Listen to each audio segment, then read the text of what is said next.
സുഭാഷിതങ്ങൾ അധ്യായം 28 വാക്യങ്ങൾ 13 മുതൽ 15 വരെ. തെറ്റുകൾ മറച്ചുവെക്കുന്നവൻ അഭിവൃദ്ധിപ്പെടുകയില്ല, ഏറ്റുപറഞ്ഞ് ഉപേക്ഷിക്കുന്നവൻ അനുകമ്പ പ്രാപിക്കും.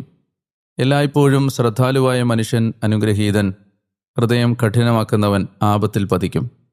സാധുജനത്തിന്മേൽ ഭരണം നടത്തുന്ന ദുഷ്ടൻ ഗർജിക്കുന്ന സിംഹവും ആർത്തി പൂണ്ട കരടിയുമാണ്.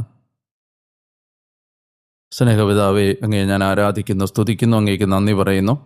ഒരു ദിവസം കൂടി അവിടുത്തെ പരിശുദ്ധ വചനം കേട്ടുകൊണ്ട് ദിവസം ആരംഭിക്കാൻ കർത്താവെ അങ്ങ് തന്ന കാരുണ്യം വലുതാണ്.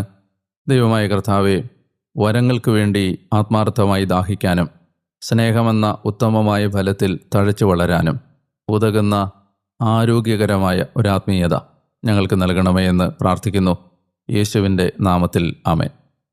പ്രിയമുള്ളവരെ, 337 ദിവസം അപ്പോസ്തല പ്രവർത്തനങ്ങളിൽ 16